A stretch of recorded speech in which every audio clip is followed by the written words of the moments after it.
Watch time কেন কমে যাচ্ছে? দিন যাইতেছে আর আপনার ওয়াচ টাইমগুলো কমে যাইতেছে। কেন ওয়াচ টাইম কমে যাইতেছে? কেন ভিউ কমে যাইতেছে? কেন সাবস্ক্রাইবার কমে যাইতেছে? এই ৩ টা বিষয় নিয়ে আজকে আমি এই ভিডিওতে মূল আলোচনা করব।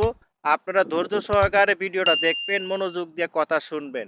আপনারা যদি কথা না শোনেন তাহলে বুঝতে পারবেন না যে আপনাদের ৩ টা বিষয় কেন কমে যাইতেছে। ওয়াচ টাইম, আর হলো ভিউ, আর হলো সাবস্ক্রাইবার। কেন প্রতিদিন কমে যাইতেছে? ওয়াচ টাইম কমে যাওয়া মানে হইল আপনি যাদের মিউজিকটা ব্যবহার করতেছেন এখান থেকে ৩ ভাগের ১ ভাগ ওয়াচ টাইম ওরা পেয়ে যায়। আপনি যাদের মিউজিকটা ব্যবহার করতেছেন এখান থেকে আপনার ভিউ ৩ ভাগের ১ ভাগ ওদেরকে দিয়ে দেয়।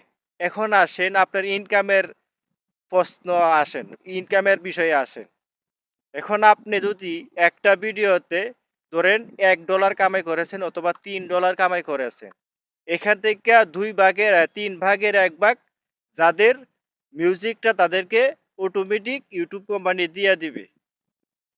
এজন্যই আপনার ওয়াচ টাইম দেখায় ধরেন ৫,০০০ হঠাৎ করে দেখেন অথবা ৪,০০০ অথবা ৪,৫০০। আপনার ভিউ দেখেন অথবা ৩,০০,০০০ অথবা ৪,০০,০০০। হঠাৎ করে দেখেন ২,০০,০০০ অথবা দেখেন ৩,০০,০০০। এভাবে কিন্তু আপনাদের ওয়াচ টাইমটা কমে যায়। এখন আসেন তো ধরেন আপনি কারো মিউজিক ব্যবহার করেন না। এরপরও আপনার ওয়াচ টাইম কমে যাইতেছে। এরপরও আপনার ওয়াচ টাইম কি কমে যাইতেছে অথবা কমে যাইতেছে। আপনি হয়তো কোনো এক সময় আপনার নিজের ভিডিও ডিলিট করেছেন অথবা কপিরাইট খাইছেন। যেকোনো বিষয়ে আপনি কপিরাইট খাইছেন অথবা সাউন্ড কপিরাইট অথবা যেকোনোভাবে আপনি একটি কপিরাইট খাইছেন অথবা ভিডিওগুলো ডিলিট করেছেন। এইটার কারণে আপনার ওয়াচ টাইম কমে যাইতে পারে, এমনকি আপনার ভিউ কমে যাইতে পারে। এখন আসেন সাবস্ক্রাইবার কেন কমে যায়? সাবস্ক্রাইবার কমে যায় ধরেন আপনাকে একজন সাবস্ক্রাইব করেছে, উনি ইউটিউব চালায় না। সাবস্ক্রাইব করার পর ইউটিউব উনি কি করেছে? বন্ধ করে দিয়েছে অথবা জিমেইল চেঞ্জ করে ফেলাইছে। ওই সাবস্ক্রাইবারটা আপনার কমে যাবে। আশা করি বুঝতে পারছেন। ভিডিওটা আজকে এই পর্যন্তই। সবাই সুস্থ থাকবেন, ভালো থাকবেন এই কামনা করি।